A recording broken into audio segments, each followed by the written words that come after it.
Good afternoon, everybody. It's fantastic to be back in Kiev today. This is my third year at Barometer, and I'm really astounded by the bartending community here. And you guys are really pushing the scene, so it's great to see Barometer go step by step. It's really fantastic, the overall concept of the borders today. So I really wanted to talk about the senses and how it goes through. A little bit about myself. My name's Kenji. I'm half Japanese, half British. I was born and raised in Hong Kong. I live in London, but I work across Eastern Europe. So I just travel around and I see a lot of what's going on out there. As you can see, I talk really fast. And the translator is probably going, yes, he does. So I'll try and slow down. But if I'm talking too fast, please just listen a little quicker and we'll get on a lot better. Okay, translators? Yes, great. So what am I talking about today? Senses. So touch, feel, taste, and how they influence what we call flavor. So flavor is a multi-sensory experience. What is the difference between taste and flavor? Taste is what our mouth gives us, what our tongue, you know the five, sweet, sour, salty, and umami. I think that was four. But I blame that on the drink. But what we know as flavor is all the different elements that go through what we see, what we hear, what the sound that's surrounding us, and all the different elements in our environment occur maybe in a little bit, but these layers add to our overall flavor. So I'm going to start off, obviously, Coke, right? Everyone has a Coke. 3 different formats: in a can, in a bottle, in a glass. I'm going to ask you in a second to raise your hand which ones you prefer. Who prefers a can of Coke? A can. Who prefers Coke in a can, like a metal aluminum can? Okay? And who prefers it in a plastic bottle? Couple. And who prefers it in a glass bottle? Okay, most people. Now, would you agree that it's the same liquid in all 3? Yes? But you have a preference of which one you like the format. But it tastes the same, but your enjoyment of it may differ for a number of reasons. So the people who liked it in a can, or anybody, why do you like your preference? Why do you think you might like one over another? Okay, it looks better. So the aesthetic look of your drink, and that influences your preference. What else? Okay, texture is very important, and I'm actually going to deep dive into texture.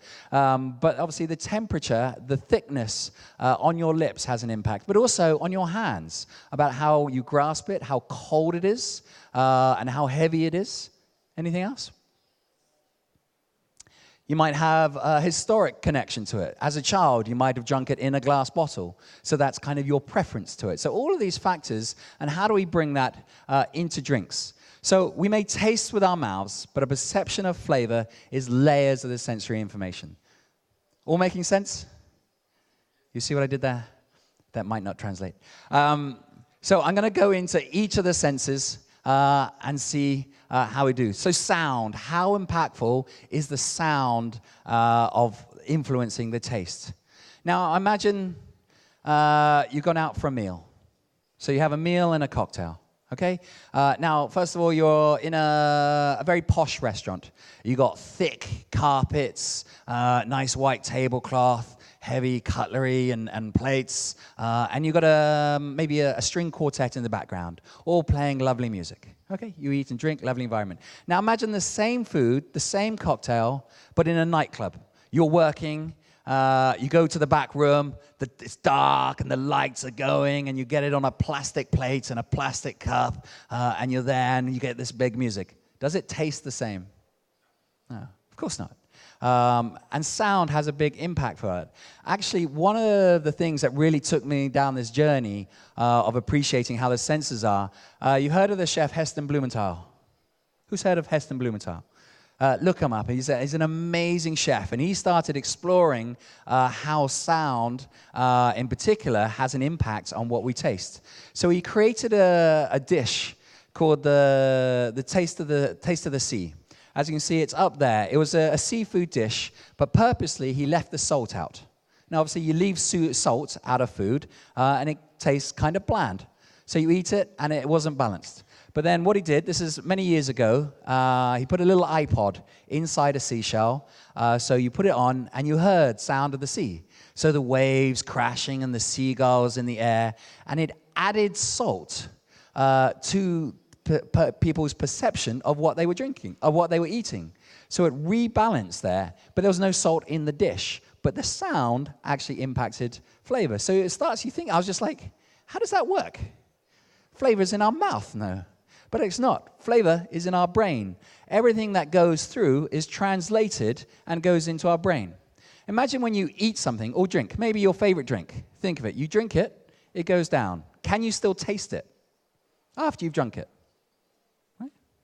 I think you can. Let's say you've drunk a mojito or a daiquiri, an old-fashioned. You drink it. Once the liquid's gone down, does the taste just disappear? No, it hangs around. But the liquid's no longer there. So where is this flavor?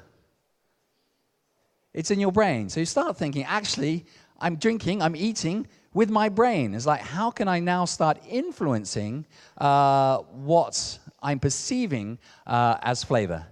So you may have heard of a guy called Professor Philip Spence.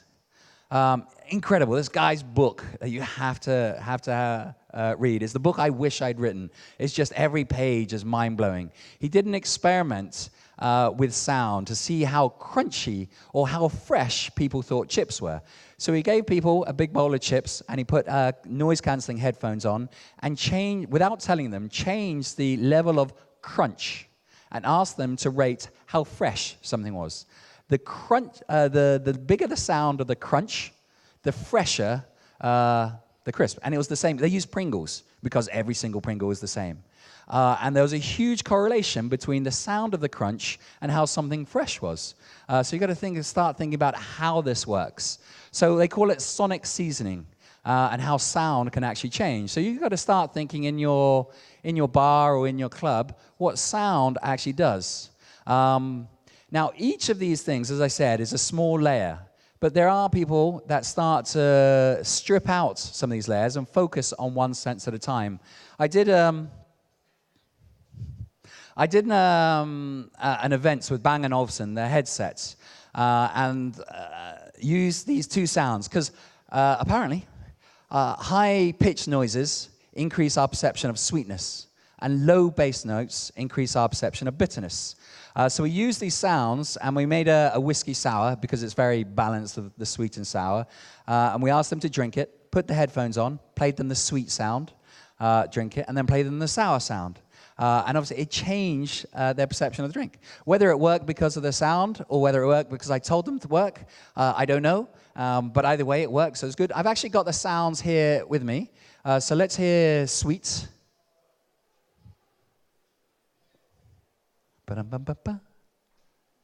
Oh, I need a click. Right. So this is a high-pitched noise, specially designed to bring out the sweetness of a drink. Now, normally I'd have a drink and you'd have a try, but you can imagine drinking a whiskey sour now. And then low bass notes increase our sense of bitterness. I actually did this talk to a group in Romania, and there was a celloist. She played a cello, obviously, and she was amazed by this because everyone in her group, the cellos, they liked a certain style of cocktails. But the rest of the band, especially the violinists, actually chose different styles of cocktails because every day they were surrounded by certain frequencies of sound, and that blew my mind as well. Actually, if every day you're in music, how does that work? And how does that work with your drinks? Could you design a drink that actually someone has to put a headset on, or different ringing and different elements? Plates of food. Oh, yes. Okay, so I'm going to move on now to sight. Obviously, we're very visual people, and we eat with our eyes. So, for example, these are 2 plates of food. They've got the same amount of food on them. Do you think you might have a difference in how full you feel depending on which plate you choose?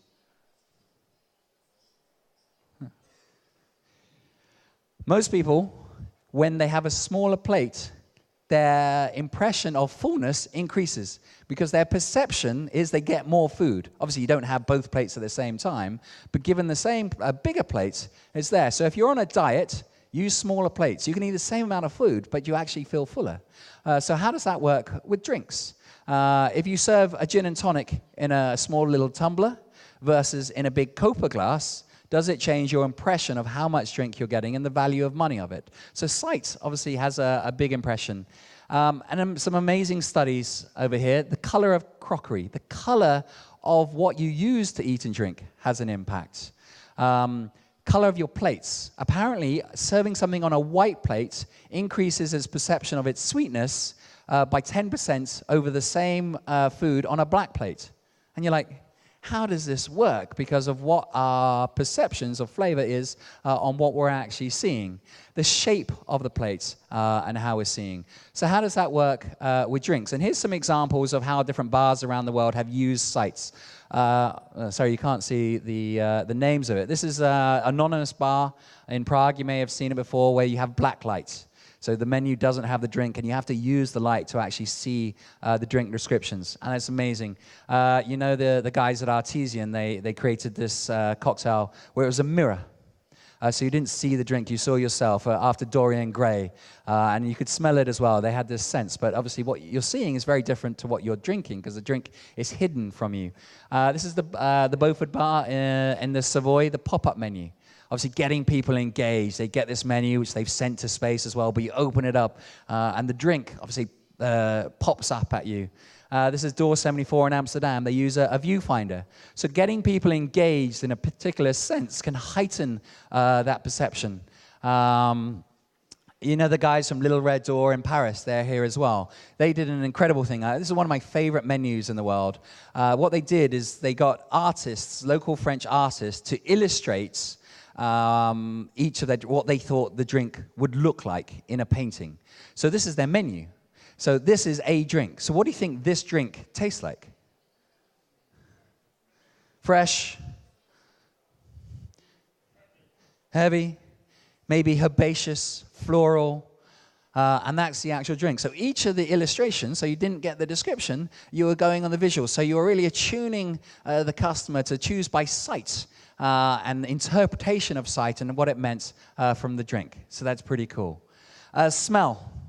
Smell is a huge topic, and I'm not actually going to go into it very deep because I think a lot of people can do it a lot better than me. I'm not a perfumery, but smell is the only sense that is not translated. It's the only one that goes direct into our brain, so it has a huge impact on how we feel about the drink. Have you heard of bar fragrance bar in the Ritz-Carlton in Berlin? Basically, they took the perfumes to represent each of the drinks, so rather than choosing from a menu, you choose by smell. So you can go along and smell each drink, and the smell interprets into the drink. So if it has a smell of tonka, then maybe they've used tonka bean bitters into the drink. So they've interpreted the smell into a drink. A bit like Tony C did originally with the Chanel drink. But really thinking about how smell impacts all. Because obviously when you zest a piece of orange over your drink, the aromas have a big impact. Although it's a very small percentage of your overall drink, those oils that come over, it's actually the third sense after sight and touch. We smell the drink, and it has a huge impact on our overall flavor. So whether we're adding or contrasting with the flavor on there. But I'm going to go on to the sense I like most, the one I'm passionate around, which is touch or texture. Have you seen this guy before? Cornical homuncus. Anyone seen this guy? Oh, good. For those guys that have seen, this is an illustration of size of our nerve endings. So the bigger the piece, the more nerve endings we have. So where would you say are the biggest nerve endings, according to the picture? So our three biggest areas are our hands, our lips, and our tongue. So we've got to think about each one separately. So when we come to a drink, how do we interpret that? So our hands, when we touch the drink, what do our hands tell us about the drink? So temperature. So when you have a mint julep and it's really cold, so that's giving you an impression of the drink. What else will it tell you? The texture of the glass. So does it have an impact if it's rough or smooth? Imagine you had two martinis, but one of the martinis was covered in sandpaper, and one of the martinis was covered in silk. Do you think that, so obviously the texture in your hand, do you think that would have a change in taste just from what you're holding? I shook everyone's hand when you're ever outside so I could get that physical touch. Does that have an impact of what you think of me? When we train waitresses, we always ask them, and bartenders, we always say, try and touch the person in some way. Either, give them a pat on the back if you know them, or shake their hand, or put their change in there. Because that physical touch, you have a connection with. So the connecting to the drink is very important. Our hands are very sensitive because if it's hot, obviously it's dangerous. So our fingertips can tell us quite a lot. So it tells us temperature, texture, and weight. When you think about whiskey, who sells really expensive whiskey? In their bar. Who sells really expensive whiskey? Would you serve that really expensive whiskey in a plastic cup? Oh, but why not? It's the same whiskey. It tastes the same. But you probably put it in one of your more expensive glasses, a thick-based rock tumbler. Why would the weight of the glass have an impact? Why would a heavy glass over a plastic cup change what you think of the drink? Yeah, it's catching up on the translation, I'm aware. So the weight, the heavier the object in terms of the vessel, the more we attune luxury to it because it's more expensive. So therefore, the heavier the glass, obviously it's there. So the next step is the lips. And think about the impact of a glass on the lips and what it's actually made of. But before we get to the lips, it's like, how do we actually eat or drink? So think about food. In India, they eat a lot with their hands. So it goes straight from our hands, which are obviously touching it, into our mouth. I always feel I can taste before it gets into my mouth. Like if something's salty, I feel like I can taste the salt before I'm actually in there because I can see it, I can smell it, I've touched it. Obviously in Asia, they use a lot of chopsticks, so that's wood. How does that wood texture affect when you go in? So in a drink, if you've got a straw, I know plastic straws are out, so do you use paper straws? Do you use wooden straws? Do you use metal straws? And have you thought about how they impact on our actual lips before the drink goes in? In the West, we generally eat with cutlery. Is heavy metal cutlery the best thing to put this food into our mouth? Are we disconnecting from our drink? Well, that's from Asia, where we lift up the cup or the bowl straight in there. So thinking about drinks and how does that impact what we're drinking? So if you look at different cultures and how they're established drink and how does that have an effect? Do you think if the same drink was served in these 4 vessels, it would taste the same or different? Different. So think about, this is a maki or a happiness cup, a traditional sake cup from Japan. Obviously it's wooden, so it has it's quite light wood, but it's quite a sharp edge, especially on the corner where you're drinking from. Obviously tiki, if you do tiki, and how does the ceramic bowl affect what you're drinking? This is a mate gourd coming from Peru, not Peru, Uruguay. And if you ever go to Uruguay, every single person has this mate cup and a pack of the tea, which they pack into the drink. And they actually drink from a metal straw. So you think, okay, so you've got this lovely natural texture of the cup and this metal straw and this herbaceous, strong, bitter tea that comes through. And the texture is very different. And obviously we have Moscow mules. Who uses Moscow mule and mint julep cups in their bar? Okay. How many do you lose? How many people steal these glasses? Yeah, because that is one of the problems of it. Because why does everyone want to steal a metal cup? Because it's quite cool, right? Yeah, it's metal. Because all my cups at home are glass, but metal. But who likes drinking out of metal? Huh? A lot of people have problems with the metallic flavor. I know someone that says, I don't like drinking water out of metal because it tastes metallic. Can you taste metal? I don't know, but is it the taste? Or is it actually the texture on our lips?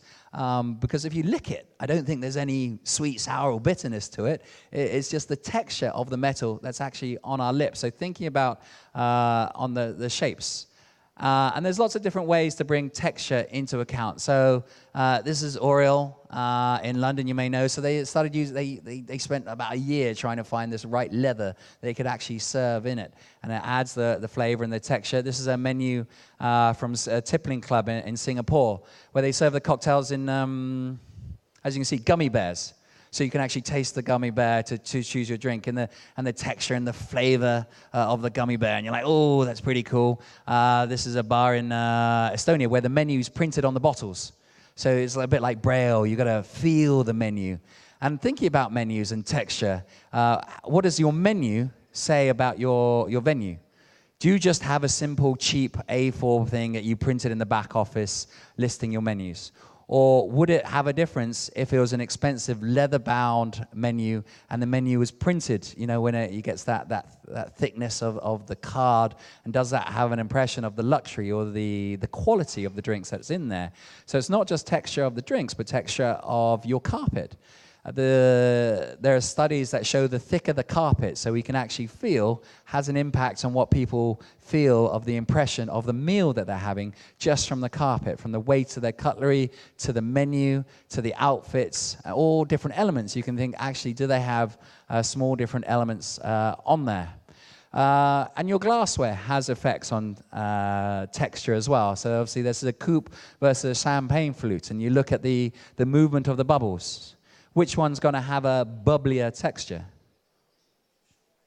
Yeah, they're both champagne. But the flute, because there's smaller surface areas, you can see the movement of the bubbles actually creates a higher texture notes at the top of the drinks.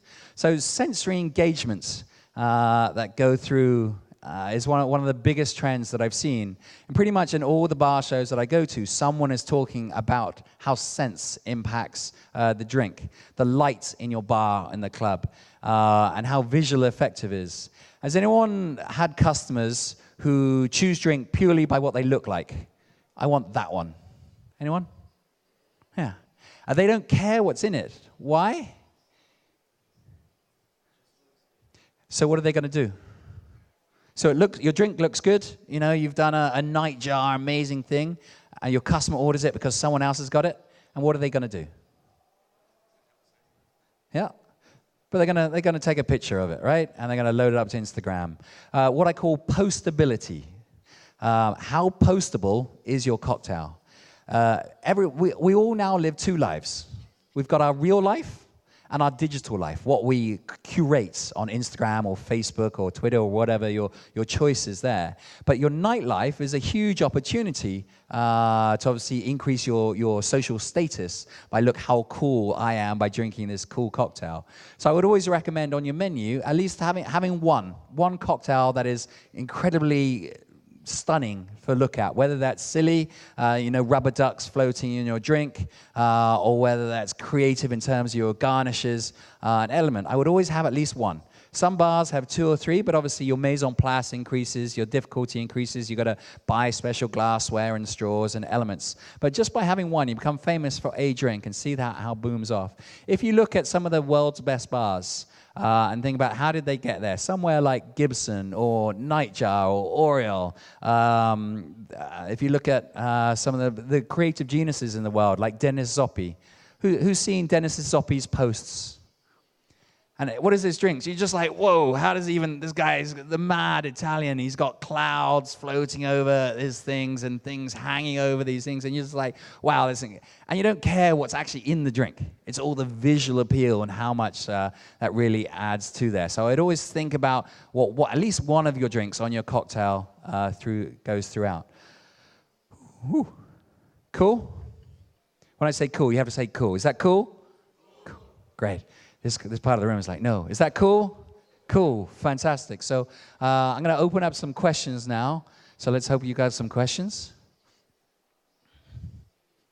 Yes.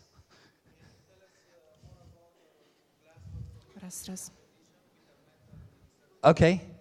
So as you can see, I didn't pay him. As you can see, I'm fascinated by how senses change, and I'm thinking about texture. So I entered the Libby competition, Glassology, which runs every 2 years, and they ask bartenders from around the world to design a new concept of glass. I was just wondering if I've got a time limit. So I really wanted to make it about texture. So what I thought is like, how can we combine texture within the glass, not just metal and glass, but actually give the consumer a choice. So I thought half glass, half metal, right? So if you hold the metal, it's cold and it's opaque, you can't see through it, and it's heavy. Or if you hold the glass, then it's lighter, it's see-through. And then I want the rim to be half glass and half metal, so you can actually choose at which side your lip feels the texture of the drink. So, but rather than half and half, I did it in a spiral. So there was a half. Imagine a Moscow Mule mug made love to a Libby thick tumbler. And they like spirals.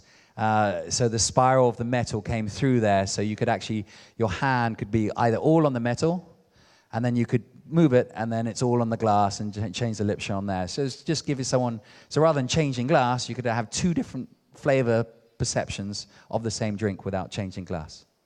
Oh, hey, I'll pay you later. Okay. Okay, another question.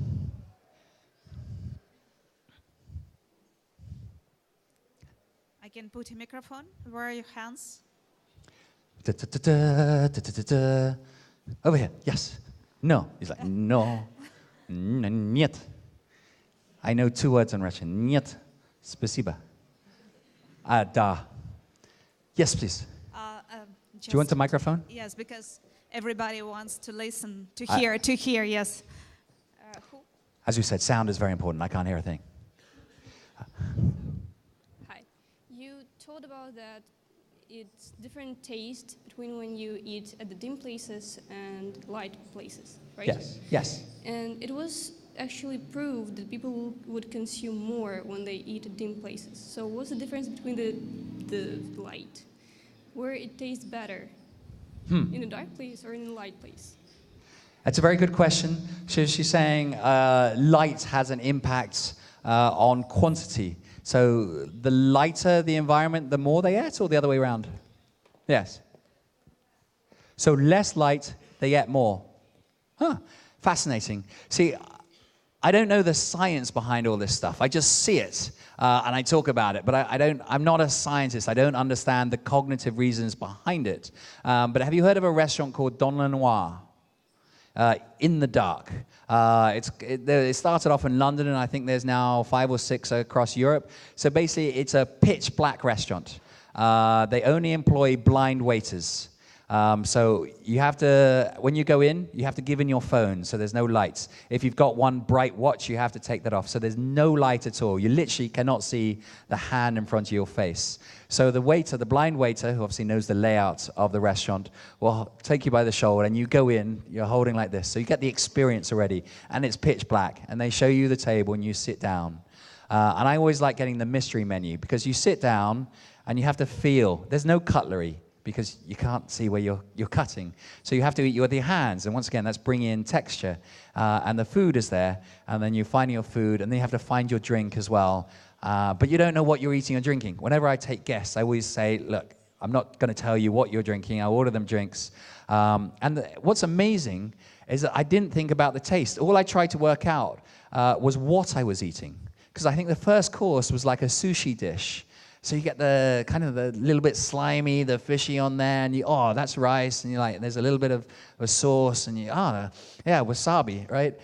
So you spend the whole meal thinking, what am I actually eating? And it shows how you can strip out one sense, and it heightens all the other. Because conversation all of a sudden makes much more of an impact. And it's amazing to have a meal without everybody on their phones.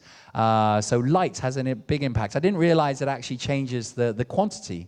And I would never encourage anyone to eat or drink more by influencing, but just thinking about it or concentrating on a particular sense can really get people engaged. And I think that's the number one thing I'd like you to take away from this is how do you engage your customers in your environment? Because the more senses they can heighten, the more of a memory they're created in your outlet. So when you go to Don Lenoir, obviously, what are you going to do? You're going to send a post or tell your friends how you ate in the dark.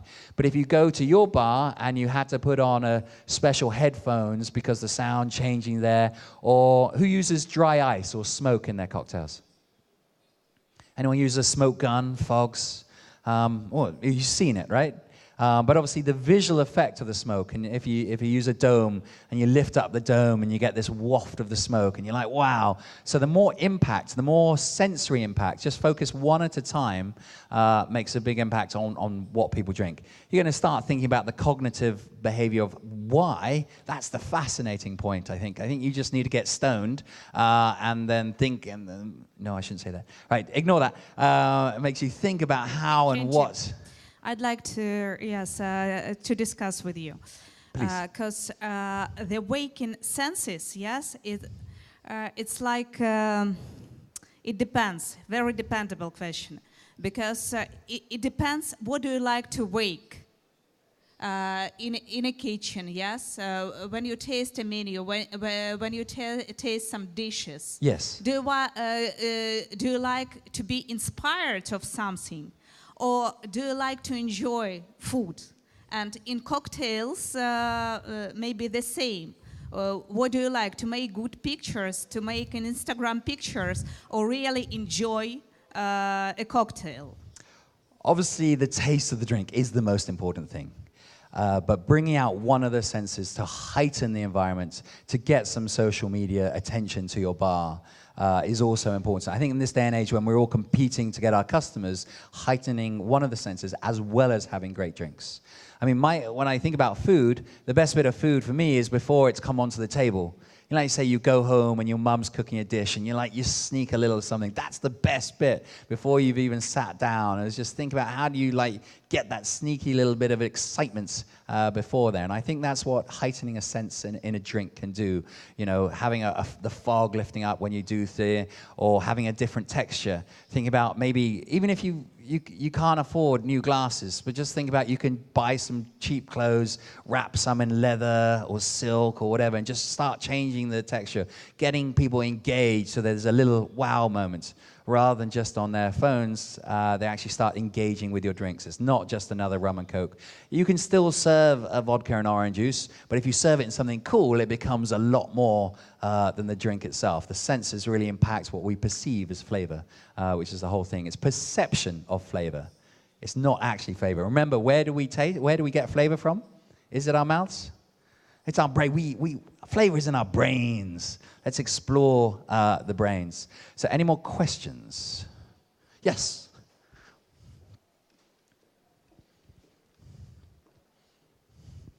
How do you think the main idea is to evoke one sense or evoke all of them, like step by step? The more you can engage, obviously the more impactful it is. But sometimes it's more impactful to strip everything out of just one. So for example, eating in the dark. So if you focus on one, like sound, or like Dennis Zoppi is all about sight and imagination. So if you really want focus, I would just choose one sense and explode it. But you could have a sensory menu, and each one had a different sense. Or 1 month you could have all about sound, or the next one it could be all about texture. Could you write your menu in Braille, and you'd have to look it up? Or is there an app you can use? I should have included it in the picture. Did you see the ones from London, I know it wasn't Oxo Tower, Duck and Waffle? Their menu used the virtual reality. So when you used your phone on the menu, it came to life. People started dancing around the drink because they used a special app. It was very expensive, but just think about how you can use one sense at a time. So yeah, I think just one. If you do everything, then it's just like maybe overpowering. Cool, good question though. Any more questions?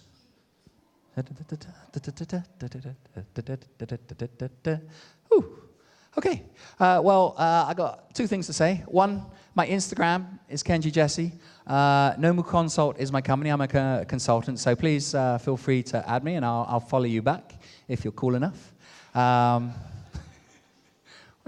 Rubbish picture, rubbish. So if you're interested, come and we have a chat about different things, or tell me about a new concept or a menu on there. But thank you very much for coming and listening to me. I might see you later on the Star Stage where I'll be hosting some of the other guys. But thank you for coming. Yeah.